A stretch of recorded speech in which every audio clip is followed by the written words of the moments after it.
Okay guys, now we're here. We're gonna ask some people questions about our society. With me, Raymond Tolentino.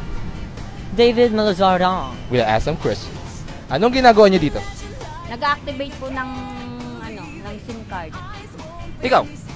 Ganun din, kasi magkakasama kami sa So, ano masasabi niyo sa SIM card?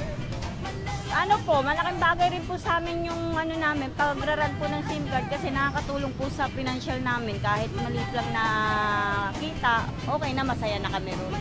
Sa SIM card namin kasi may promo kami. Tsaka yung internet niya mas mabilis kumpara sa ibang network. Anong SIM card ba yan? Anong SIM card yan? TM.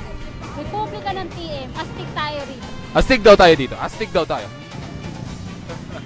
We're advertising TM. This is not a sponsored video. I repeat, this is not a sponsored video. What will the SIM card do to us? May tutulong po nito sa amin nga po, kanina yung sinabi ko, ang financial na rin po sa amin, sa pamilya namin. Kahit na allowance lang namin, maliit lang po. Pero pag naman naubos naman namin to, sobra-sobra na rin po yung may uwi namin pang financial sa amin, sa pamilya namin. Eh, paano pag nahuli niyo yung mister niyo, may iba pang SIM card? May iba pang SIM card, hindi lang yung SIM card na kayong mag-asawa, meron pang ibang SIM card, meron siyang 7 SIM card. Okay lang. Okay lang yan, basta yung sahod sa akin. Diba? So, kahit meron siyang na iba, okay lang. Okay lang yun. Okay lang. Diba? Practical. Hindi na pwede yung mga martir. Basta may pera, ang sahod, lahat.